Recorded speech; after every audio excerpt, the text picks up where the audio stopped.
Good afternoon children. देश को स्वतंत्र कराने में अनेक महान नेताओं का योगदान है। गांधी, नेहरू, सुभाष, भगत सिंह, चंद्रशेखर आज़ाद, अनेकों नाम जिनके बारे में हम सभी जानते हैं। तो नेताजी सुभाष चंद्र बोस उनमें एक थे और वे गरम दल के नेता थे और क्रांति तथा ईंट का जवाब पत्थर से दो, मुकाबला करेंगे और आज़ादी सम्मान के साथ लड़कर लेंगे। ये सिद्धांत थे नेताजी सुभाष चंद्र बोस जी का। और उनका एक नारा था, तुम मुझे खून दो, मैं तुम्हें आज़ादी दूंगा। तो आज नेताजी की बात इसलिए हो रही है क्योंकि आज हम लोग जो लेसन पढ़ेंगे वो है नेताजी का चश्मा। तो कहानी नेताजी की नहीं है, बल्कि कहानी तो बहुत रोचक है। रोचकता के माध्यम से एक बड़ा संदेश देने का प्रयास किया गया है लेखक के द्वारा, तथा उसका उद्देश्य यह जताना है कि वर्तमान समाज में देखें तो देशभक्ति की भावना उपहास का पात्र होता चला जा रहा है, किंतु फिर भी एक आशा की किरण उन्हें लगता है कि नहीं, हर युग हर समय में चाहे कितना भी उपहास किया जाए, लेकिन देशभक्ति की भावना या देश के क्रांतिकारी और सेनानियों के प्रति सम्मान को जगाए रखने वालों की कमी नहीं होगी। तो ये कहानी नेताजी की नहीं बल्कि नेताजी की मूर्ति पर एक चश्मे की है। तो आइए देखते हैं कहानी। और कहानी से पहले हम लोग उनके कहानी का जो लेखक है स्वयं प्रकाश, पहले उनका हम परिचय देखते हैं।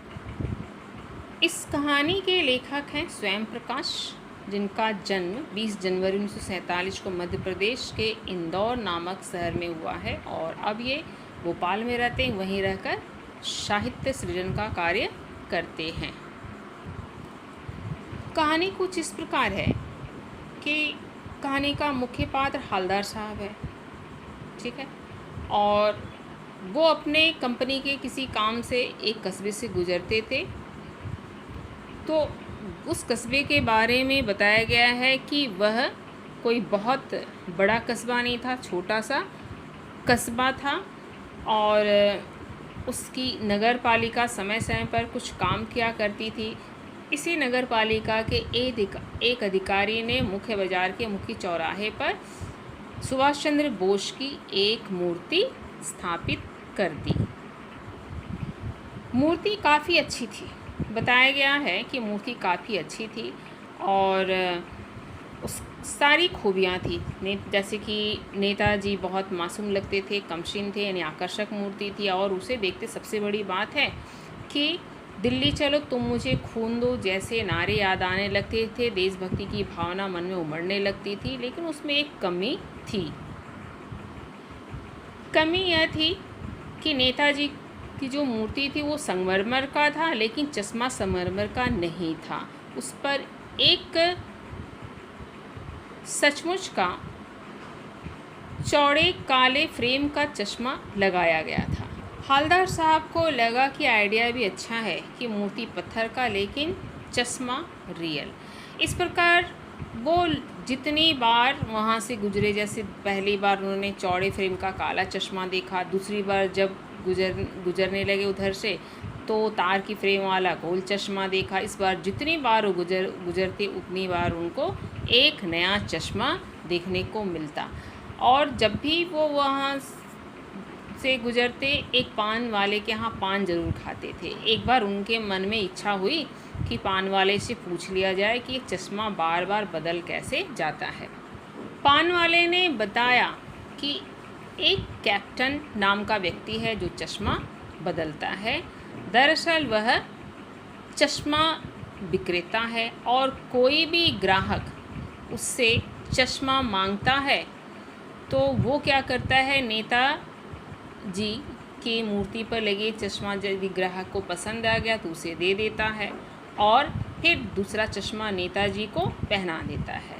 तो यहाँ एक बात स्पष्ट है कि जो कैप्टन है उसे नेताजी से बहुत लगाव है। नेताजी की बगैर चश्मे वाली मूर्ति उसे बिल्कुल अच्छी नहीं लगती है। हवलदार साहब के मन में उत्सुकता जगती है कि कैप्टन के बारे में जानकारी ली जाए। क्या वह नेताजी का कोई सिपाही है या उनका बहुत विशेष व्यक्ति है। लेकिन पान वाले ने बड़े उपहास के साथ कहा कि वह देखो आ रहा है, वह लंगड़ा, वो भला उनका सिपाही कैसे हो सकता है, वो फौज में कैसे जा सकता है, और वही चश्मा बदलता है। और उस तरह से उसका मजाक उड़ाते देख हवलदार साहब को बहुत बुरा लगा। उन्हें लगा कि देशभक्त का मजाक उड़ाना यह आज की तारीख में एक गलत परंपरा जन्म ले रही है। हवलदार साहब लगभग 2 वर्षों तक उस कस्बे से होकर आते जाते रहे और नेताजी की मूर्ति पर चश्मा बदलता देखते रहे। किंतु एक दिन ऐसा हुआ कि ना तो पान वाले की दुकान खुली थी, ना कोई बाजार खुला था, और चश्मा भी नहीं था नेताजी की मूर्ति पर। अगली बार जब आए तो पान वाले से पूछा, क्योंकि मूर्ति पर चश्मा नहीं था। पान वाले की आंखें नम हो गई। उसने बताया कि कैप्टन मर गया, और यह सुनकर के उन्हें बहुत दुख लगा। और उनके मन में एक बात आती है कि इस देश का क्या होगा। यानी जिस तरह से पान वाले के द्वारा उसका मजाक उड़ाया जाता था कैप्टन का, ऐसी बातें आजकल बहुत होती है। पान वाला तो एक प्रतीक है। आमतौर पर समाज की समस्या है कि लोग देशभक्ति की बात करने वाले का मजाक उड़ाते हैं, उसे बेवकूफ़ समझते। इस तरह से उनके मन में एक निराशा का भाव जाग जाता है। किंतु जब एक दिन वो फिर उधर से गुजर रहे थे, उनके मन में थी कि आज वो मूर्ति की तरफ देखेंगे भी नहीं, सीधे चले जाएंगे। लेकिन न चाहते भी उनकी आंखें मूर्ति की तरफ मुड़ जाती है।